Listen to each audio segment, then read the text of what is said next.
Welcome back, ladies and gentlemen. We're actually going to get this game on go. It's Theme Park. G2 versus Vitality. As I mentioned before, I don't know if people heard it, but I'll say it again. This is a map that's been played a few times so far in PL. If you don't know how it works, we're going to guide you through it. So you might have questions. Tweet them at people. Ask us what you think about it. And yeah, there it is. Maverick's going to be banned. Oh boy. Parker. Your favorite operator. He is. I forgot what my voice sounded like for a moment there. Yeah, I have not heard. Well, I have heard your voice, but it was more like a yell that pierced into my ears after 15 minutes of dead silence. So thank you so much for that. Two Heartbreakers. It's Bunny Day in 11 days. Come on. Do you want me to tell you something? I've never been on an Easter egg hunt. Well, that really doesn't surprise me. Okay, fair enough. But I was in a Catholic school and we still never did it. That's interesting. Yeah. All right, well, we're in the game. And it's going to be my first time ever casting Theme Park. Interestingly enough, I've watched all of the games that have been on Theme Park. Armory and Throne Room is the default bomb site for teams to go on here. It can be extremely hard to attack. Theme Park is more of a defender-sided map. And it's fun to see teams be able to pull off executes here, knowing that the hill is very much tilted against them. Yeah, and I know I want to listen to you for this matchup, but you've never casted this map before, so I don't know how much I can trust your judgment on this. But I'll give you the benefit of the doubt for this, Parker. I mean, I've watched the matches, but I've never really had a good hands-on experience actually casting them, which is, you know, it's interesting for me because it gives you a new opportunity to learn something, and it's like I've definitely oh no, please no rehost. No. Oh no. Oh no. No, dear God, not like this. Not again. Not again. Save me. Please be merciful. 10 seconds left. Admin Pengu, president of ESL Gaming, 5 seconds. making the calls.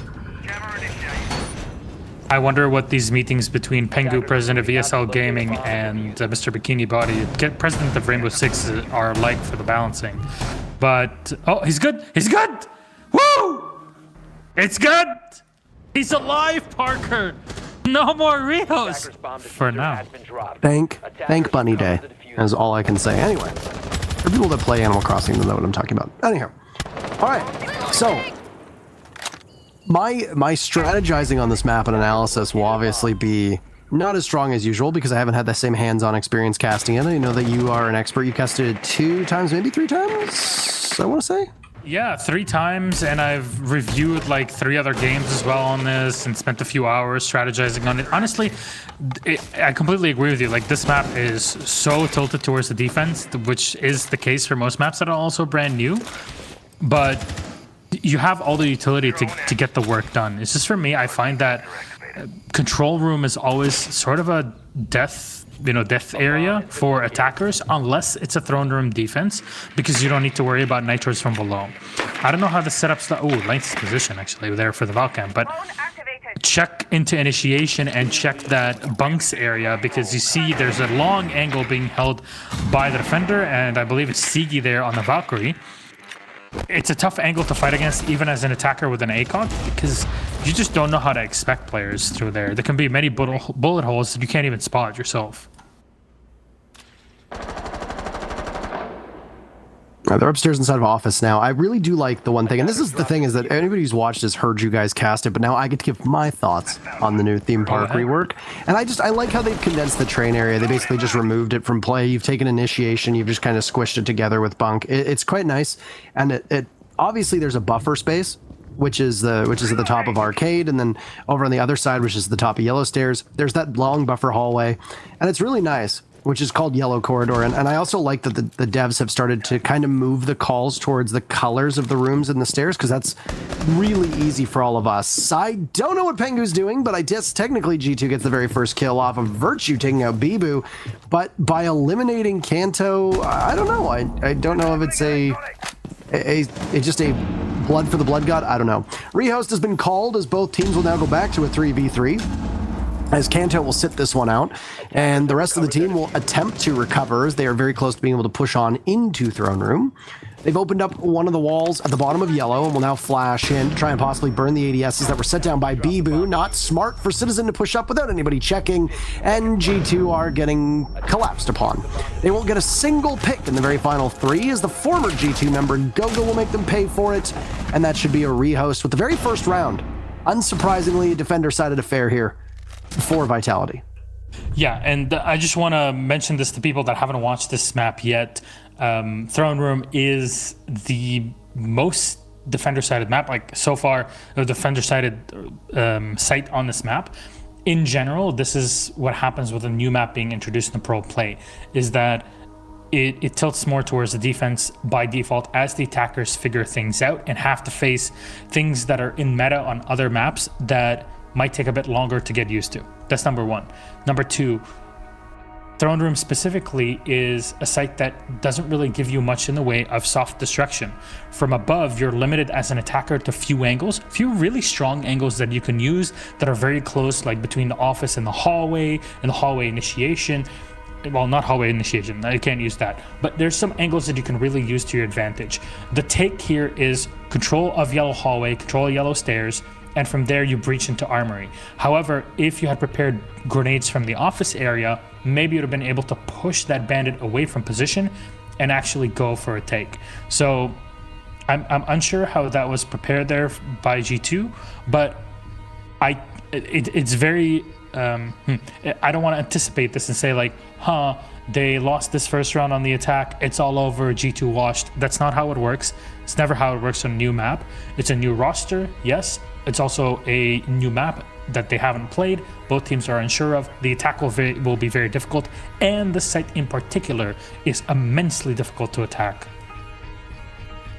Not to mention the fact that G2 immediately lost out with Kanto having issues with his sound, and then on top of that being team killed. I don't know if that was deliberate by Pengu or not. It could have just been a little bit of a mix-up. I mean, one bullet is going to go from one side to the other. Yeah. It was a headshot. Maybe that kind of reverses it. I don't know how the physics work in that. Maybe it changed his ears. Maybe he had his ears reversed. I'm not entirely sure. But regardless, I mean, G2 were finding themselves fighting from behind, and that's a very unfortunate start to the round for them. It's an unfortunate start to this matchup for them. But at the same time, you also mentioned that this is a defender-sided site. There's very limited vertical play in regards to what we see on a lot of other sites, especially on Theme Park. It's a defender-sided map. Things went pretty well accordingly to Vitality. So... Or according to plan, and Vitality were just the team on defense. They end up benefiting from it, so.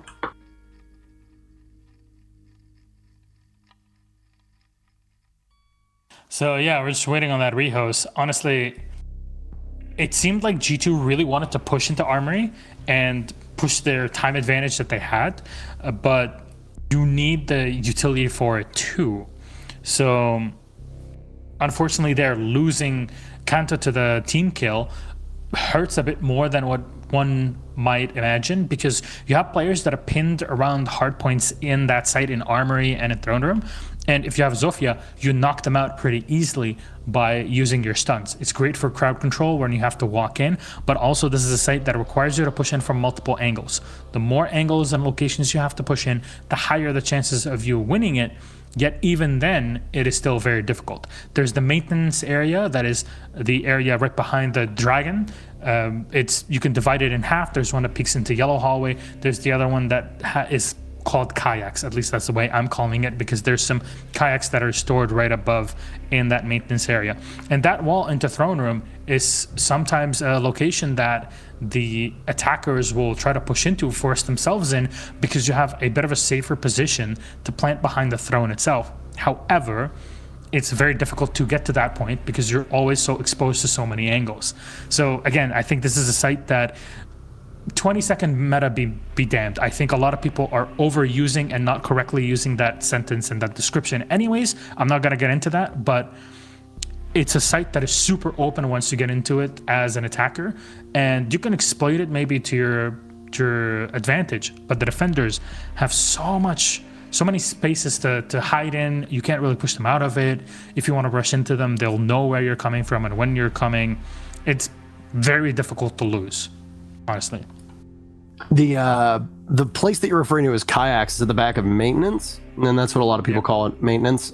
Some people I've heard have called it pipes as well, because there's pipes in the roof. I've heard kayaks before, but the kayaks call is usually reserved for more of canal. So I mean, that's the other thing too with a newer map like that, is that a lot of times the community and the pro teams will determine callouts that are a little bit smoother, a little bit more exact, and oftentimes much faster and specific than the callouts that are listed under the compass, because sometimes an entire room will just be called one thing, but then there are spots in the room that need their own distinction. So that's one of the cool parts of being able to cast a new map, as well as is arguing and debating over what things are going to be called. Sometimes it's made easy by colors, especially staircases.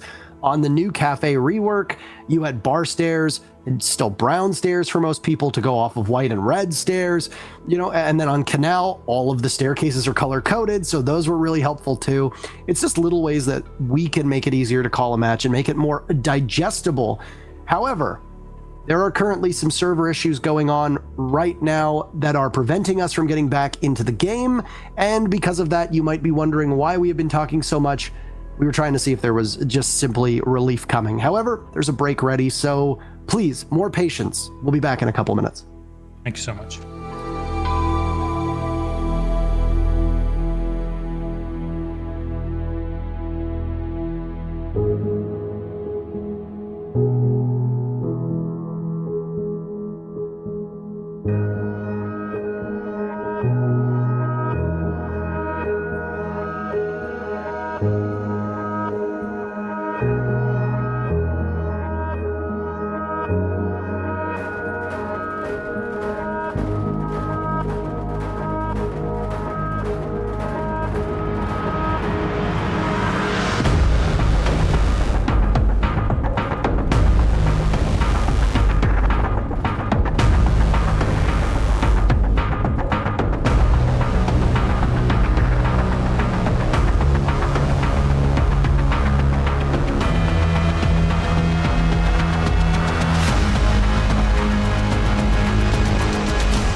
Welcome back, ladies and gentlemen. Thank you so much for waiting with us. I don't know if our faces are on the camera, but I hope not right now. There you go. Parker? Hello. I think we were on for a second. That's fine. We weren't told, so not much we can do. So here we are. It's a good thing I have my pants on. Some semblance. What camera shot do you have in which your pants would show? Defenders Check out my protect the bombs OnlyFans. from being defused by attackers. It's a tough time in this 20-second meta economy, man. You gotta make it somehow. So, that aside, we're trying, okay? So, this time, you can blame it on the casters for not pressing S, as is tradition in running the lobby, because that's how it works. Sternab isn't casting Pro League, which doesn't surprise people, but we're going to blame it on him for this. You responded to my tweet. I have the higher podium. I'm just going to play it for myself. Vitality on the setup. Cash, very important to take for the attackers. Initiation, is it an extension to control room? No, it is not. Steep with the reinforcement in the back. Huh. Fair enough, but how do you open this? Did Vitality extend? Yes, they did. Okay, so Vitality grab onto initiation, they reinforce from control, they extend into bugs, they can play inside a break or checkers or whatever you want to call it. The spread is very true here, but G2 can come in and pressure yellow stairs near the hallway, and they can deal with players inside a gong and maintenance. And if this is done, then there's potential here. I heard the sound of the MP5 and was wondering if that was somebody getting downed, but no, Hungry is not going to be running the AUG. He's instead going to be going with an MP5. And yeah, it's up top. So it's above the site that we just previously saw, which was thrown downstairs. Of course, something interesting is G2. Oh. That's a tricky one. It's a very tricky one. Fair enough. Uno's tagged real low. And Pegu's going to pull the Yuna strat. For people that didn't watch Latin America, this is pretty much every round for FaZe Clan as they ran the Monty constantly until Legion was played. And you see there's Goga taking a lot of damage, flashbang in, but there's a Wamai. He's here and he's helping. And Hungry's staying alive. He's even sitting behind a shield. They're not even going to allow G2 to enter this site and this map. Goga is finally going to be shot down here by Kanto Raketti. And the castle eliminated, but it's not at the end of the world as an operator. There's still barricades everywhere. Control room is now shut down. You have to expend utility and waste time for this. This, of course, showing why Zofia has such a high pick rate, is that she would be a very easy counter to the way that the Wamai of Hungary is playing inside of Cash right now, and he can just kind of dance around that shield without needing to worry too much. A frag grenade sails out, no damage really done to Hungry. He loses the shield, though, and he threw in a Wamai in the process. Waiting to peek on in, he won't survive that. It's a coordinated push alongside a frag dumped right into his lap. So finally, you can maneuver yourself through Cash. But your next obstacle is going to be Stiggy playing inside of Office. He's going to wait very patiently as he's not too far off of the bomb at all. Of course, that Ela mine, the Gishmat mine, is going to just drop Pengu's shield for about a second. He takes a tiny bit of damage as now Berde can start to lay out some damage over towards Bathroom with those toxic canisters going down. It's been enough to down Pengu in coordination with the rest of the team. At FO12 at such close range can just shred through an entire team, and I think Stiggy is waiting, and there it goes. He pushes in, dancing around the corner. He does such significant damage, but he's traded off by Uno, and G2 are very firmly in control here. Both remaining members of Vitality are just side by side inside of initiation.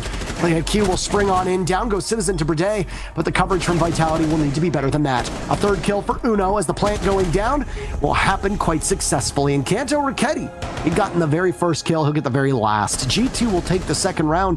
No defense is going to be able to get anything against how quickly G2 overran that site. It's all tied up 1-1. Very true. And it seems like on this site very distinctly, the moment that there's a plant going down, it's that the attackers are ready to defend after it.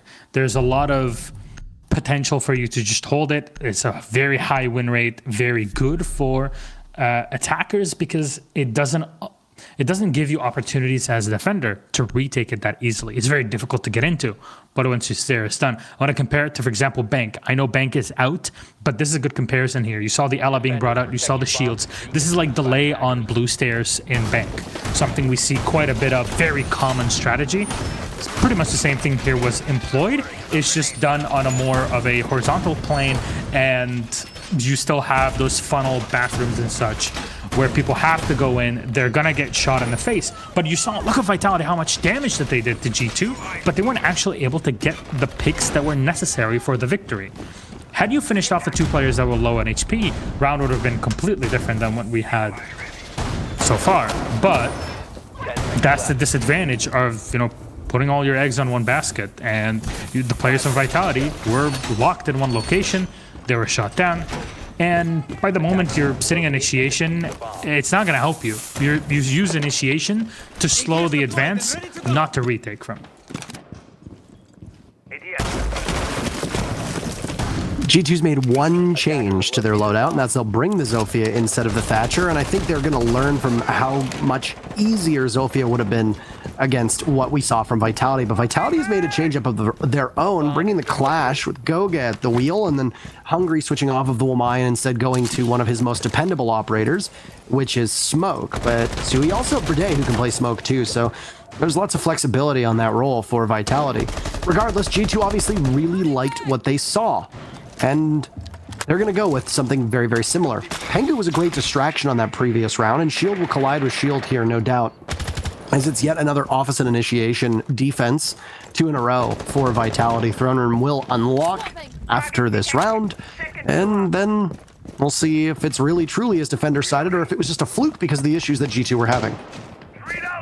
So drones so far, there's a couple knocked out, actually 3 of them taken away from G2. With the new UI that we have through Invitational to now, it's important for us to check at those drones, and for you at home as well, because we can't always mention them. But when you see these X's, it means the drones are destroyed. When they're white, it means that they're deployed. When they're gray, they're in the back pocket. Use that to kind of give you some information for you as a viewer to know, okay, this is what's up, what's going on with information game. But there's Pengu trying to come up the stairs. There is that cone on the floor. It's gonna be a mountain versus a clash. This is not pretty. It's actually very, very frustrating for both teams. We saw this a few times on Coastline, actually, and they're just going to stare there menacingly at one another. You're doing a bit of damage here to your teammate, but it's okay. Still trying to lure the Clash out. As you're going to get the kill in the back. There you go. Steaky tagged off and taken away. Kantorketti will lose 50% of his HP in the meantime, and you're still just delaying. The long-range shot from Pengu connects, and Hungry is on the floor. Sniping that we shouldn't really be seeing here, but Bibu will get one on Citizen. Some damage done. There it is, the Clash taking a couple bullets into the feet as Kantorketti's playing solo. You need to double up to really take down the Clash. And smart from Kanto to hold back for a moment, but there's the drop, the sneak around from behind, and Uno comes in from control room, and he's just staying inside of Initiation and firing down into whoever presents themselves to him. You spot the Jaeger, and he's all on his own inside of the kid's dorm and daycare, that is, and Uno will shut down Bibu as the final kill here. G2 taking it slow, but it's just Vitality's reaction. It was so one-dimensional, and it didn't even matter at the end because you just flanked them. My apology, that looked like it was a bunk defense. I read the sites wrong when I was looking from the It happens. The top-down view when we had it earlier on. But yeah, a lot of that contact really coming down to a lack of Cafe control. Teams peel off of Cafe very quickly. They retreat into site. They can play off of Office and Initiation. They can play the top of Yellow, and they can try and control Arcade Stairs. And from the long range, all the way back in that alcove on the site overlooking the main lobby, Hungry was able to throw those toxic canisters down and make it so that Kanto couldn't back up. Now, a lot of people might have been wondering why Kanto waited so long in that duel with the Clash, and that's because the moment that he stuns the Clash, Pengu can't really do much to follow up. And in order for Pengu to follow up, as a Montaigne, you're not going to really want that operator to be the one to try and pick away at the feet of the Clash. Additionally, you need Pengu to be able to distract further when you go to push into the site, because if you want to be able to take Daycare, or at least try to push off the defenders from Daycare, you need Pengu in that position. by the doorway. Once Pengu did drop the shield and the Clash had been pushed far enough back when Stiggy had died trying to do, I guess, some damage with the Clash playing in front of him, it was hungry to fall to Pengu. And with that, you had this full line all the way towards the back of the site, all the way towards the back of bunks that you could have begun to abuse if you were G2, with Pengu then moving the Clash into the site. G2's numbers advantage continued to grow, and the off-site play from Vitality not being particularly strong, but the bigger issue was losing Stiggy early because he was trying to hold down the interior of Daycare as best as he could, and he just lost that 1v1 engagement against Kanto, who very smartly knew that the Clash was trying to cover for somebody inside of the site. And when the Clash swung around, well, you find yourself in a bit of a pickle there, as Vitality did. So no opportunity wasted from Vitality, as they will head back down to the only site that they've won so far, as we are halfway through their defensive stead, and it'll be Throne Room. No surprise, it is a defender's delight with what we've seen so far of all of Theme Park played. Definitely, Throne Room has like had the attackers win once, I believe. Drug Lab was played, or Lab as it's called now. It's the old call-outs that keep coming back. It's haunting everybody, to say the least. But it's still a site that can get played, and it's not as bad as some would think. But it's still that extra site that you have just in case you really want to, I guess, annoy your opponents, frustrate them, because they don't really know how to deal with it. It's not really common. Then again, this entire map isn't common at all. We're just now starting to see it in play as it has entered PL rotation. Virtue running the Thermite, as it seems like G2 are trying to plant. I know, ladies and gentlemen, it's actually going to happen at some point today, and there's someone playing a support role. Virtue and Pengu are going to try to push themselves down into the site. And what happened in that first round for Throne is that when the wall was opened, there was nobody really to cover the attackers. They were out in the open, and the defenders can just fire into them or sit back in their cubbing holes instead of Armory or Throne. So you bring the Monty, it gives you a bit more space to maneuver around as you try to figure out how to attack better in the future. But in action so far with a minute left, and this is what happens when you have a very heavily fortified and well-guarded defender site. But Kanto Raketti is just on one today. He has been spectacular, picking up an immense amount of kills. 5 through these 3 rounds, 2 in the second round, and then now 2 more to go with. And he's been working very well with Pengu to be the shield in front of him, them coordinating perfectly, and Pengu giving the calls as needed. But he'll take a little bit of damage as his health ticks down to the toxic canister in front of him, and Kanto Raketti will decide to go elsewhere. But what they don't know is that there's actually somebody playing off-site for Vitality inside of the bathroom. Additionally, the bandit tricking that will happen on the wall will prevent G2 from getting on in as best as they can. Hungry still off-site as he's losing all of his friends and allies around the map, but he'll strike on a citizen, unsuspecting, but his flank has been given away. Dying moments now, as he will have to do all of it for his team. Down goes Goga, and G2 has the control that they desire. Pengu gets the planter down, and he'll now try to walk away, and it's a huge round from Kanto Raketti. G2 just shredding through Vitality right now. They'll pick up 3 rounds in a row, doing everything they need to, and Vitality really having issues on these defenses. It's a great take there. Honestly, G2 being able to bash into Throne Room that way, the Monty plays an important role. It gives you the cover that you need. It's all done well. What I really like from G2 in that round specifically is that they took that top floor control very, very fast. They didn't waste any time on that. They opened angles that they could use to destroy some utility before they went in, maybe to push people out of hard points. Again, there's some cubby holes in and around Armory that are tough to get people out, but tiny angles that you can use. And there's the Nook coming out for Citizen. Okay. With a map that is so full of hallways and rooms, and where cameras are a main point of interaction to get any info, Nook definitely makes a lot of sense. And this is not something I believe Vitality will be expecting, but 3 rounds on attack so far for G2. If we're looking at Theme Park over the past 10 days of play here in PL, yeah, that's actually really good. A lot of this is honestly been on the frag work of Kanto Raketti, but very quietly, Uno Meister right now is at the reverse of a 007, as he has 7 frags and 0 kills, or 0 deaths and 0 assists. Really well done from Uno, as he's just been quietly contributing to that scoreboard. And man, you know, Kanto has been so impactful at getting those opening picks, creating space for his team, and Uno has been batting cleanup. You know, if you're a baseball fan, then you've got Kanto Raketti as your second batter, and fourth in the rotation is Uno. He's the guy that you expect to step up in the big moments. So while he hasn't exactly been making flashy plays, the chaos that has been sown by Pengu on Montaigne and Kanto Raketti on the Zofia is just allowing Uno to prey upon everybody else. So there's the rappel up again. Now I wonder if Goga bringing the Echo is to deal with the Monty or not.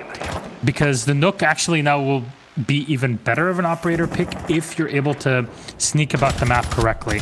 Obviously, the big change is that you're not running the IQ, so it's something you have to watch for. But if you put the Goo mines correctly and your yokai drones in the right spots for Vitality, that Nook can be shut down very easily and very quickly. So there is the counters. It just depends on the information that your team is giving you. So Goo mines are in. Kanto will keep on moving as you saw the Monty push into initiation, and you're trying to attack this bunks area. Head spotted around the side. Oh, it's such a close angle here for Kanto, but Virtue will still find Stigi. All right, was that? Huh. Okay. I wonder where he found him from there, but still, it's a great kill. Yokai drones are being ferried away, put into the center. Yeah. Okay, interesting. All right. Fair enough. I don't know where that kill actually came from, Parker. Do you have an idea? No, I'm just as confused as you are. And it's unfortunate for Sticky because Mozzie obviously has such a strong kit right now. We might have seen some chatter about the TS as to him getting downscaled a little bit, but regardless, he's still in a very good spot. Down below, now that you've got a 4v4 essentially on site, you can put Citizen on this odd flank watch / chance to come into the site as best as he can.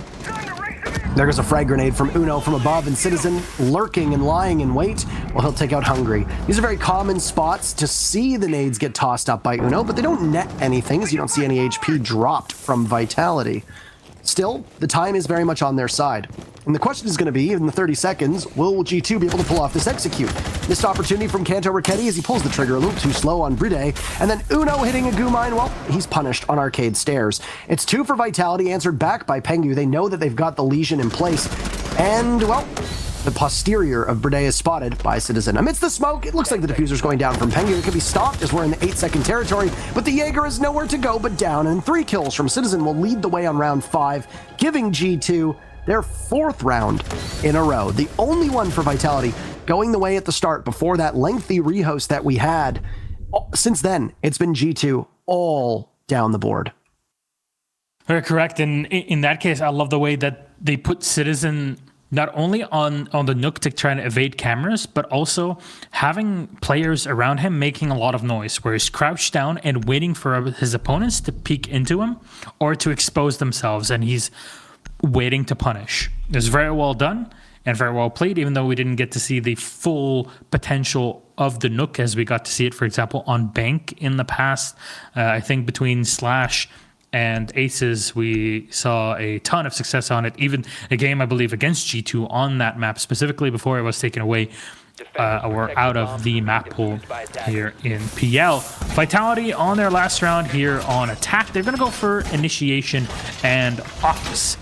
Same reinforcements into control room, a singular reinforcement into bunks, have a rotation hole through there. Go with a double reinforcement maybe. Some teams, what they will do actually, between these 2 cache walls, they would leave one wall on each side open so that they can actually fire through initiation and that lounge greeting area all the way down into cache and delay the attackers even more. But Vitality are going to opt for the safer route in just let's reinforce and put batteries down. It's a viable strategy. It works well. Why not do it? And right now, you really have to try and pull your best against what G2 are bringing, because actually G2 are not bringing a Monty. Pengu is on the Thatcher. Attackers recover the diffuser.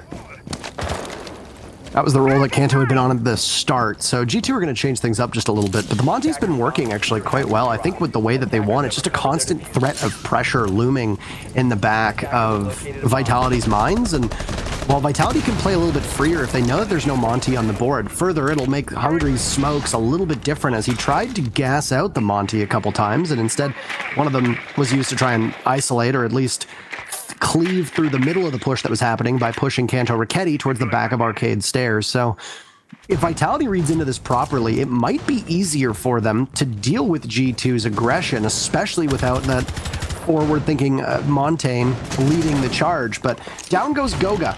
The opening picks right now are just very much firmly in G2's favor, and it gives you such a huge advantage on a defender-sided map, as they can continue to snowball from here. Additionally, it's the breach denial of the Bandit that is now going to be off of the board, and because of this, G2 will have no worries being able to open up that site and begin to push in so long as those Bandit batteries get taken care of by the Thatcher. So there's the Wamaya Bride spotted in the back. You can stun lock him in a position. I wonder where he put his discs in. They should be burned off here. There's one flashbang in, the second as well right behind it. EMPs are going to destroy whatever utility is set behind. So poor Whammy is going to be low on those discs to throw around. Uno actually tagged and low on HP. The Ella is going to go for the finisher. And Uno tried to go for that late round rotation or mid round rotation through into Cafe. He's got Pengu somewhere in support, but Pengu sitting in break room all on his own is usually a death trap. Virtual going for the plant, but Stiggy's already gotten the kill, and Bride with one following up at Kanto on to Stiggy. It's a 2v2 with the utility left for G2 here. One EMP used up, and you have the rotations basically locked down. G2 have a pretty good shot at taking this, but there's two angles with both Vitality players, Abibu and Bride, sitting on site.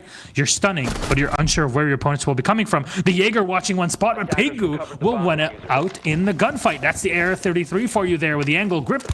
And you're gonna go for the plant. He is exposed. Bride with one, Bride with the second, bounces on the right time. And G2 losing the round off of this mistake. You knew where the Jaeger was, you weren't sure where the Wamai was. Bride knew exactly when to peek. Your most vulnerable moment used against you. Right when the diffuser was going down and Pengu wasn't in place to cover because they thought that the Wamai maybe had rotated over towards the back of Dragon Stairs, but no, that wasn't to be the case at all. It was positioned very well. And a great read from Bride. Even though a lot of people argue that the gun in his hands isn't particularly the strongest, there was no counterpunch that could be landed from G2. I don't even think a single bullet got fired in their direction. And by the time that the kill had come out, I don't think it had been relayed to Pengu fast enough. I understand the switch they did with the Montaigne. That take would have been a lot more challenging without the EMPs in the board. You need somebody to play the Thatcher, so who do you have step off that role? I guess it makes sense here to have the Montaigne go off of the role, but if you have a Monty in those dying seconds, that fight likely happens very differently because you don't have the same brazenness that would come out from the defenders to peek that angle, knowing that there is a Monty on the board.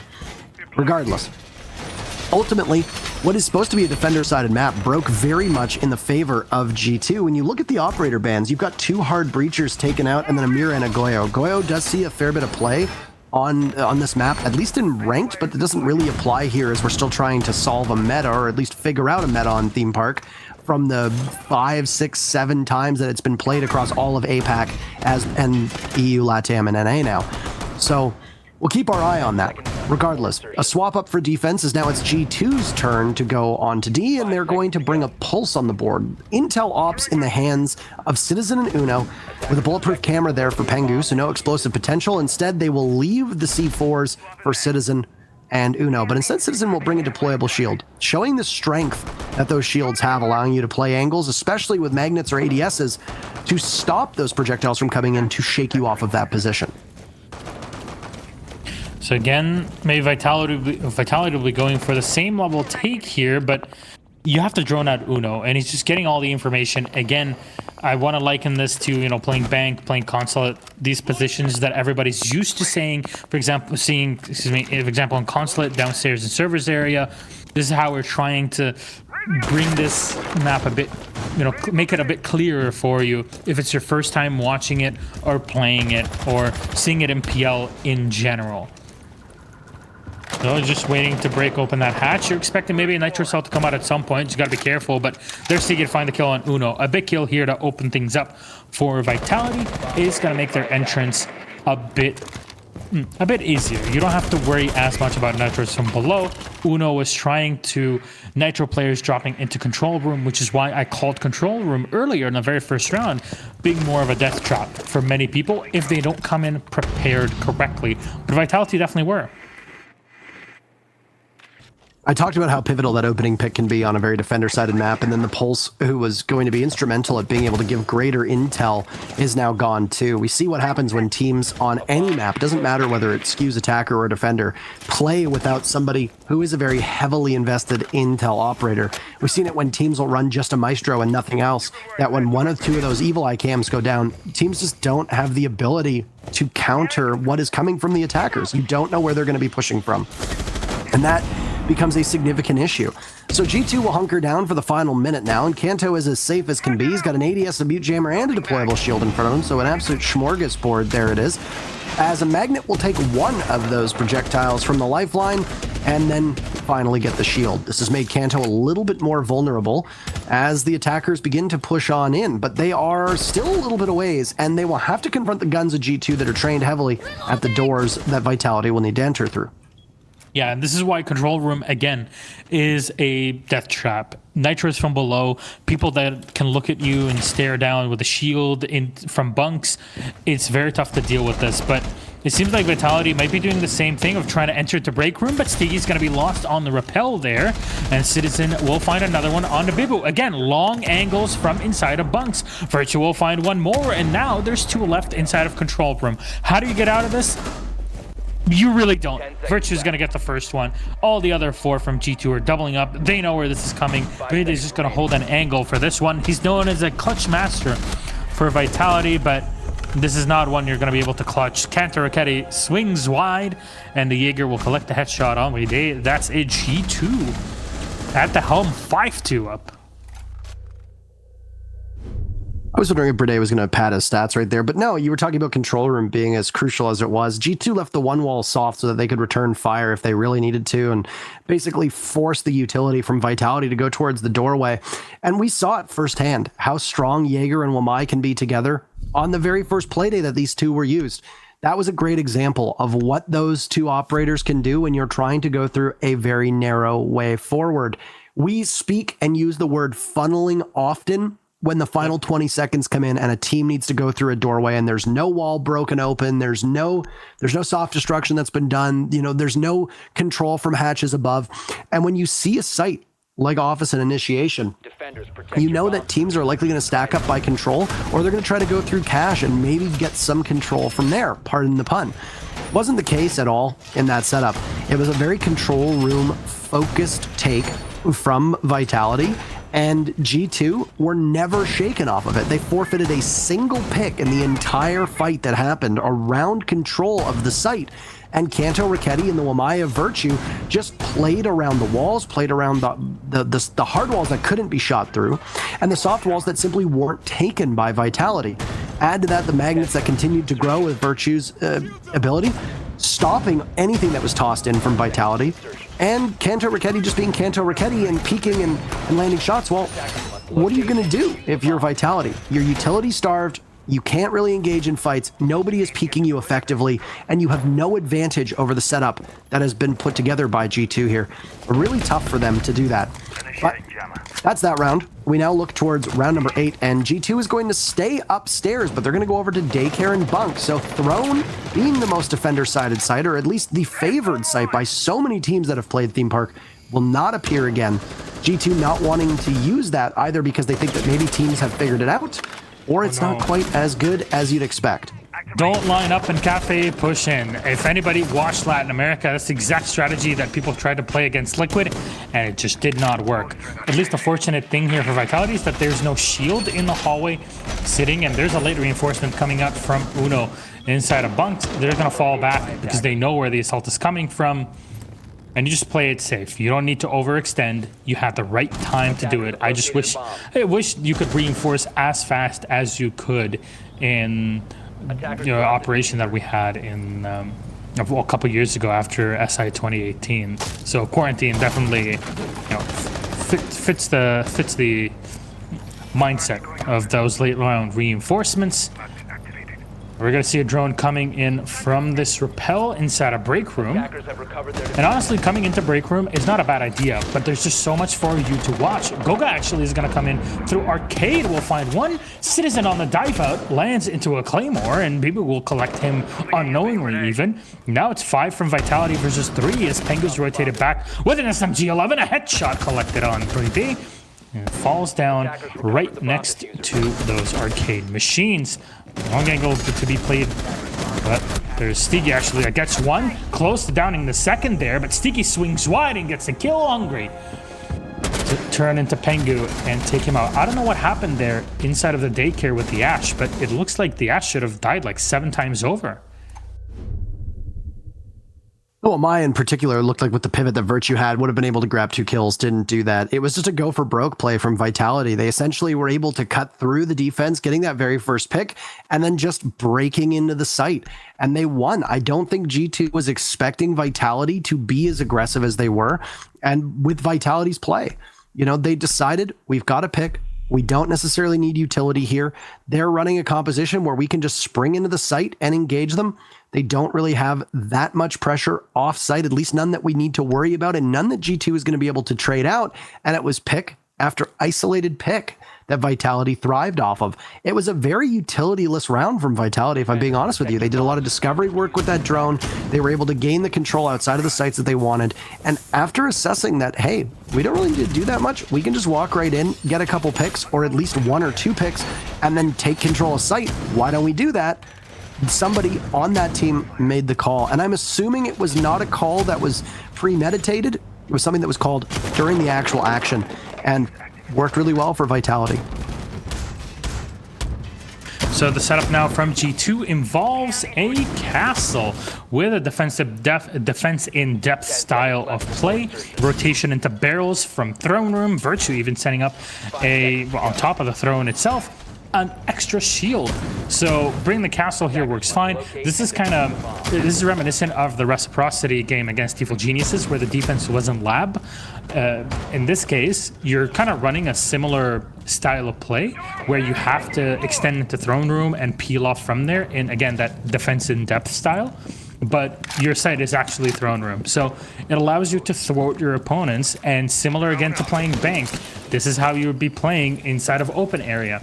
You put some players with pressure on the top floor, but you're actually more spreading on that first floor, on the ground floor itself, and being able to retake as easily as you want to, or deny your opponents, because we've seen many times on this site, you want to play throne room, make sure that you're attacking it from different angles, you'll have a chance. If not, you're going to fall flat because the defenders usually have better positions than what you can fight.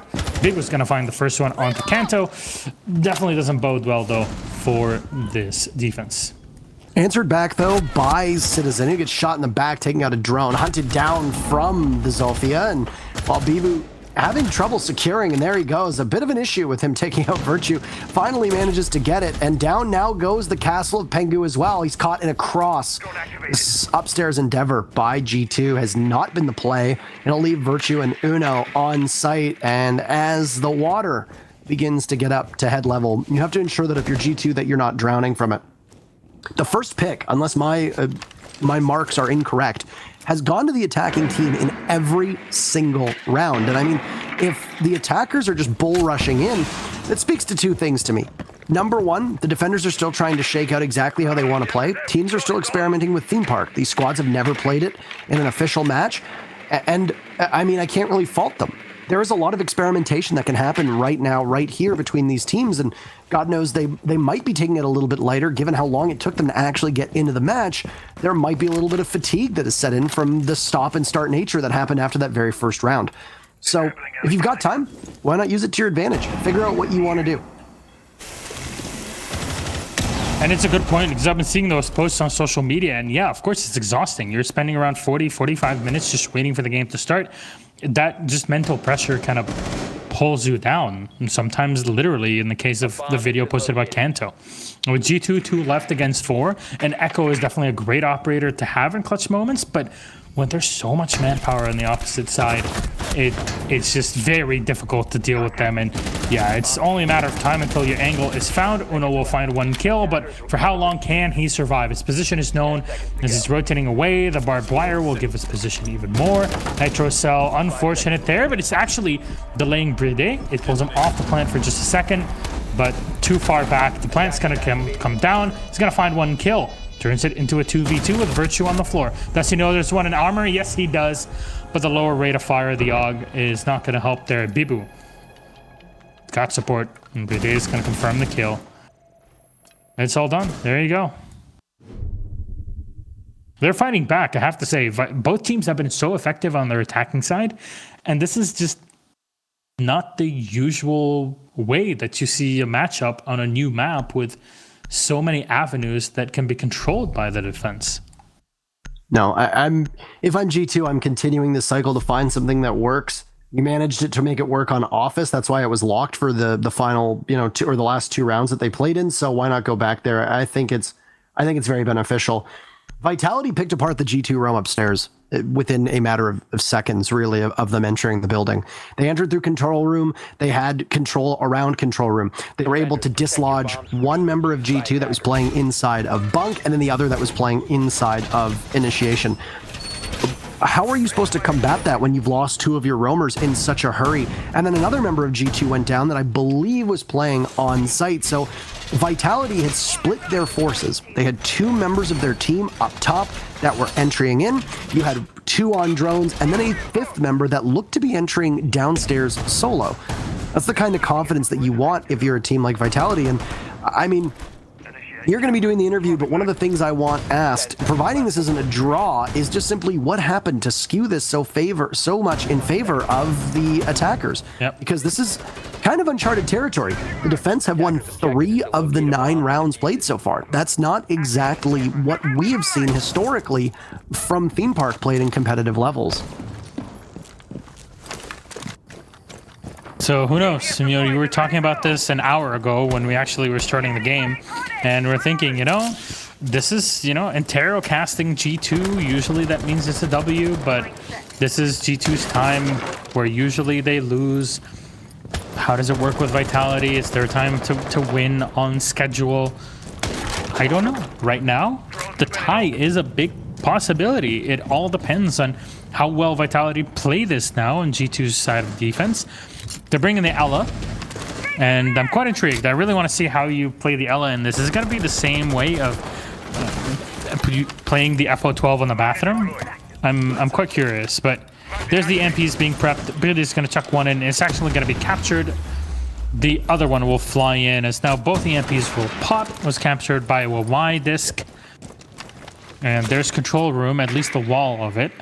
That's going to be cleared for assault. It might be time for Goga to come in and breach into it if the plan is go control room into initiation. There's the opening pick for Vitality. Yet again, the attackers still leading the way when it comes to opening up space, and Uno is just caught in a very unfortunate position in which Vitality is able to read into. But I don't know how Goga is the one that's going to be in action, because I mean, you shouldn't be putting yourself in a position where the Thermite, who's going to be one of the latest members to the party of your team, can do anything with that. So Vitality droning in well, and Goga just having a good read on his own. He's now very apprehensive of a play towards that arcade balcony, which is right now where you see the Buck of Hungry playing. The Jaeger will be able to fire back, though, and I think he just can't do much. Unfortunate timing for him. Kanto will get away with a sliver of HP, but it's back to even. With this final minute shootout happening here, and G2 have a chance to be able to stomp on the dreams of Vitality and get a single point, at least, by pushing it to match point at the conclusion of round 10. Good Kanto is taking a lot of damage. It's a bit off of Virtue, a tiny bit off of Citizen. Late round flank. There's one guy right above, and Bibu is holding an angle close to the end of the round. There's the pre-fire, but Pengu misses the shots. Hitting heads not happening in this one, and Bibu collects 2 inside a control room. This is not the sort of death trap I was talking about. It's supposed to be for the attackers. One player is inside though, right at the edge, and Bibu will finally be found. Diffuser is going to be planted right down initiation as Hungry will get one on Citizen, and it's all on Virtue now versus 3. Pre-firing with the Yogg and Vitality secure round 10. It's a tie. 5-5, Parker. All G2 needs to do for a draw is win one more round, but right now that is not looking likely. Vitality is eating their lunch, just as we saw of G2 on attack. G2 were so dominant in all of the rounds that they had on attack, and they still looked good even in the rounds that they lost. If you exclude that very first round, because I think that one was a bit of an anomaly with the TK on the Kanto and sound and server issues, you look at the remaining 5 rounds that happened, and those were more of a straight shot between these two teams. The very final round that was won by Vitality, which was the difference maker between G2 sitting on match point and this being a tie game, was Bride with a clutch 1v2 at the very end. Played very well by Vitality. Now, when you look at the way that Vitality is playing, they are entering with G2 having very minimal support. Once again, G2 have nobody backing each other up, very similar to what we saw from Vitality. The roamers right now, for both of the teams through the 10 rounds of action, have largely been on their own. There's been nobody close to each other to assist. And if you really limit the trade potential, then you find a map like this, a very large map, a defender-sided map, you put yourself at a big disadvantage as a defending team.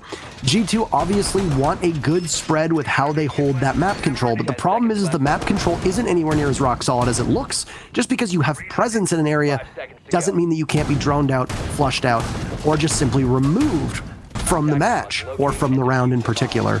And that's what it looked like for G2 so far on defense. They have not been supporting each other the same way that they did on attack. G2 was great at making sure that they kept in pairs and then had a lone man either assisting one of the pairs or pushing on his own. Vitality is now doing the exact same thing. And both of these teams had so much confidence on attack that just dries up when they're on defense. They need to support each other better in regards to the way that they hold control across the entire map. And I know that that might be difficult because it is a map that they're still trying to learn the ins and outs of, but it's just something that they can improve upon for the future, if not now. Definitely so. And again, many people, many teams, viewers, all of that are watching this game as everybody's eager to learn more about Theme Park and how each team is adapting to it, no matter the side they're playing on. It's brand new. This is the way to explore. So there's the drone being set up top of arcade, giving Hungry some information on the rotation outside of break room, which means that Vitality might actually be planning on using that position to their advantage. You're on reverse repel, and it's difficult usually to pull people out of it, at least win a gunfight against them in this position. Zofia down below will clear yellow corridor and walk up yellow stairs. There's a Gizmot that has been triggered, and Uno will get the notification. He'll know what's up. The Wamai spotted inside a daycare. Vitality are just spending this first half of the round very wisely, though, getting information, and then they will be deciding on how to approach the site. No pick yet halfway through the round, but there's a lot of apprehension for Bibu as he has to be wary when he pushes up yellow stairs of the cross that could come out from Cafe.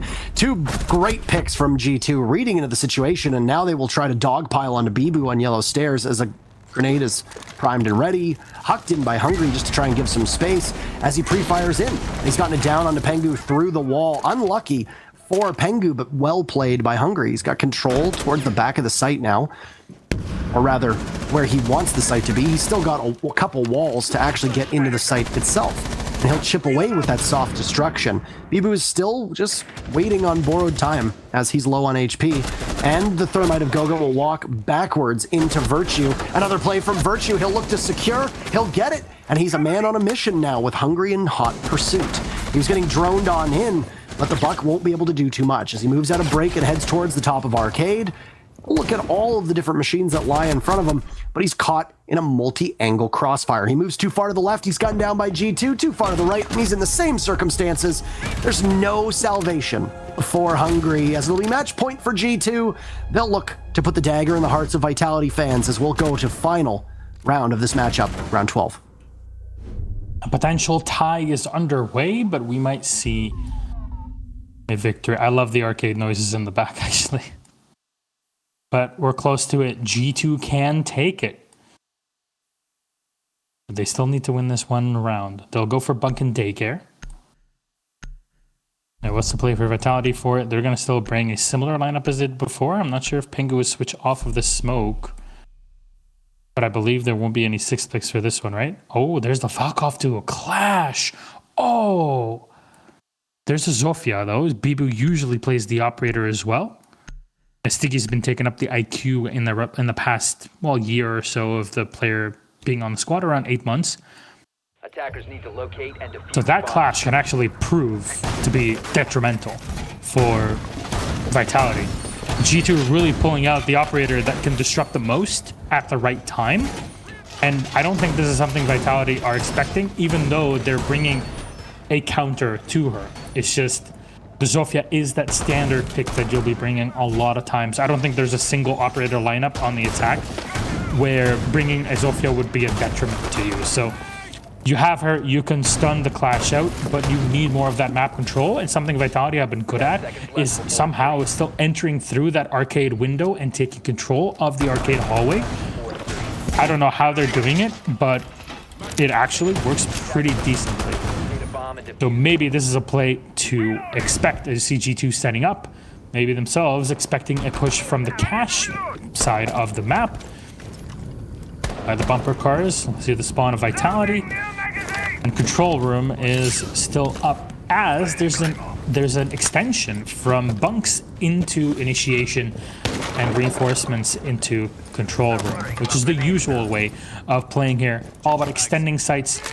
This is what also makes it more difficult for attackers and adds more to the checklist of what they have to do and clear. Yeah. And there's obviously for attackers on a newer map, there's always a very large checklist. We don't know exactly how much G2 and Vitality have scrimmed this map.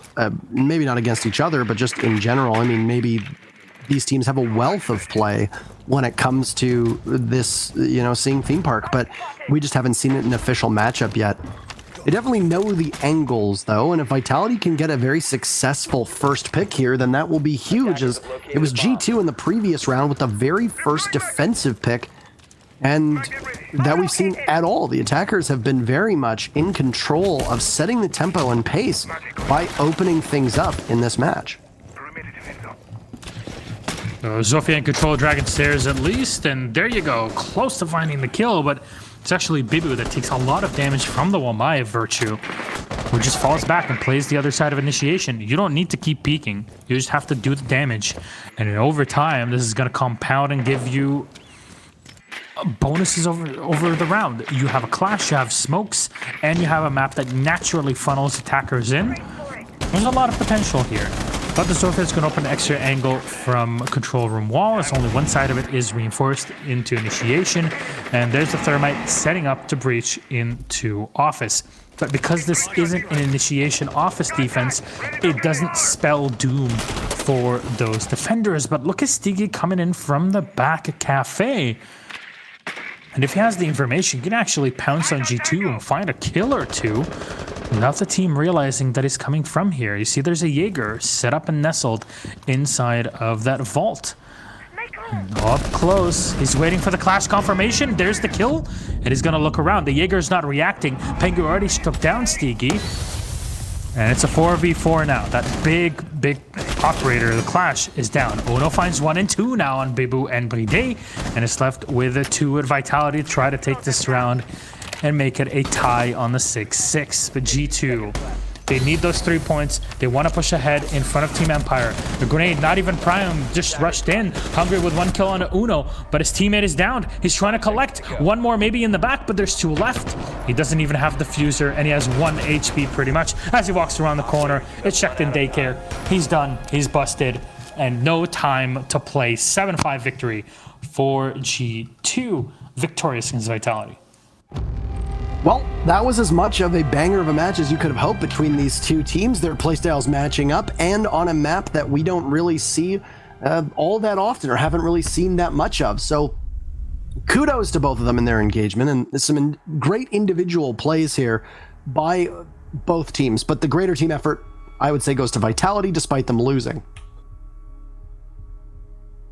Anywho, So that was fun. It's always a little bit. There's always a little bit of roughness when casting a map that I'm not the most familiar with the ebb and flow of when it comes to the callouts as well. So thank you for allowing me to get onboarded on that one. Parker, you're part of the team, and us comrades, we support one another in these times. Of course, trying to make sure that everybody knows everything about the map. And because it's brand new, we know there's a lot of new people that might be coming in, trying to learn the map themselves. Of course, it's always good to learn from the best players in the world. These are the best. They're playing in Pro League. Everybody makes mistakes, though, and these are also things that we can all learn from. But man, yeah, banger of a game on Theme Park. Definitely close to that Reciprocity EG game, which still is, in my opinion, the closest and most entertaining game we've had so far on Theme Park. But this is coming pretty close to it, I have to say. Yeah, that was a 6-6 with, of course, a very controversial moment as well in the game. So that's always definitely something to kind of spice it up, and people will go back and I'm sure we'll decide to give it a whirl just to see how Theme Park plays and maybe catch up to speed with some drama between Rec and EG and some other players involving that whole fiasco that occurred. So we're trying to get set here for a quick interview, and then we'll be set for it. But Parker, you said you want me to maybe ask the question, why did it swing so heavily into the attacker's side? Any other things that are on your mind? Because honestly, that is the biggest question for me. It was weird to see it on this map. I mean, the only real questions that I would ask would just simply be along the lines of, for those that have played Theme Park, just from G2's perspective, they are usually a very well-prepared team. They've got Sua behind the bench, they've got Shas behind the bench, they've got Fresh behind the bench. They've got a good set of minds. I just want their thoughts and their theories on Theme Park because, I mean, hey, it's a new map, and I'm sure a lot of people are interested to hear from, especially G2 and the brains that they have in regards to what they think of the map. All right, well, we're ready for interviews, so let's head into it. It's Citizen from G2. Hello. Hello, Citizen. How are you doing this evening? I'm doing good, thank you. How are you? So I'm pretty good. Honestly, that was a really entertaining game for us to watch here between you and Vitality. I can see that you're sitting at the training center here for you in G2 in Berlin. How is it actually moving along and working with the entire team? Because you've got your coaches, you've got your entire team around you. How is it building that team cohesion outside of the game?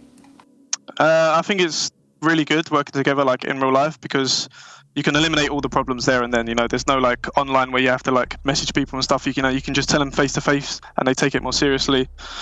And obviously playing pro league games with your team around you is also a good boost for morale. Everyone's happy playing with each other and stuff like that. So all in all, it's very good. Definitely so. Now, more questions on Theme Park. Usually when there's a new map introduced, we kind of teeter towards the side of the defense, right? They usually have an advantage. It's inherent, give or take, within the way that you build all this. Hello, Kantoraketti. He looks so good, doesn't he? But he does look good. It's Gimli in human form, to say the least. But the attackers had such a massive advantage in this matchup on Theme Park. Is this inherent to the map or the way that both of these teams played it? What do you think in your mind? I just think Theme Park is heavily favouring Goyo. I mean, you can put Goyo shields in every choke point of the map and it basically just ruins the fun. So when you ban the operators, you take them away. Do you see this easily prepared for the attackers where they can push in, take control of the map? Because it seemed like both of you guys were trying for flanks on the attack constantly deeper into the round with maybe a minute or so left. How do you prepare for those, and how do you gather the information to say, okay guys, let's just at least send one player around the side maybe for, see what he can find?